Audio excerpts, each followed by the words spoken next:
I'm often asked the question about birds and flight and how important flight is in birds. And of course, it's one of the distinguishing features of birds that they fly.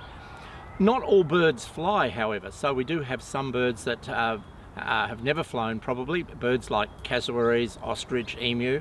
We've had some birds that have lost the ability to fly. On many islands, groups of birds will lose the ability to fly. Cormorants on the Galapagos, Lord Howe Island woodhen in Lord Howe, different groups of birds lose the capacity to fly. The thing that determines what a bird is the fact that it has feathers, and of course feathers are critical to flight and are often seen as being synonymous with birds. Most birds fly, and all birds fly because they have feathers. But there are other species of wildlife that fly as well. They're not birds, and they've had a convergent evolution, if you like. They've come to the same evolutionary place that flying is a good thing, and it helps them in their particular part of the environment. So we all know animals like bats will fly. They have a completely different structure. They don't depend on feathers. It's an extension of their fingers that has this stretched membrane across them. And then there's other groups of animals that fly as well. People may be aware of the flying fish, which leave the water at high speed and then open out their fins in a way where they can cover hundreds of meters in the air.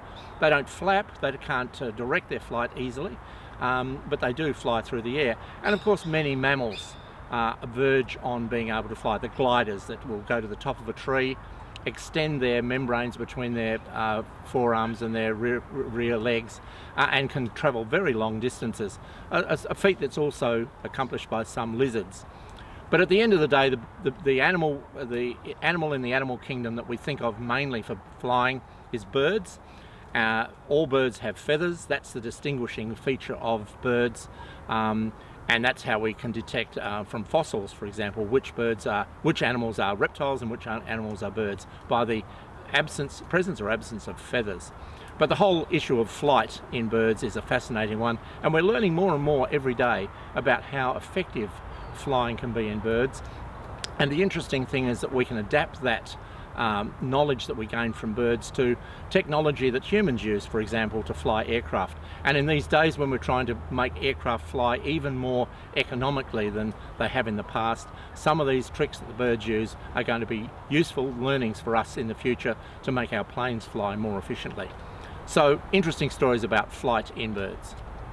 Hi, I hope you've just enjoyed watching that YouTube clip that I've produced. If you do like the clips that I'm doing, please do hit the like button and subscribe to my YouTube channel and share my material with some of your friends. That would be great. I'm sure you know many people that would also enjoy hearing about birds from around the world on my YouTube channel. Thank you.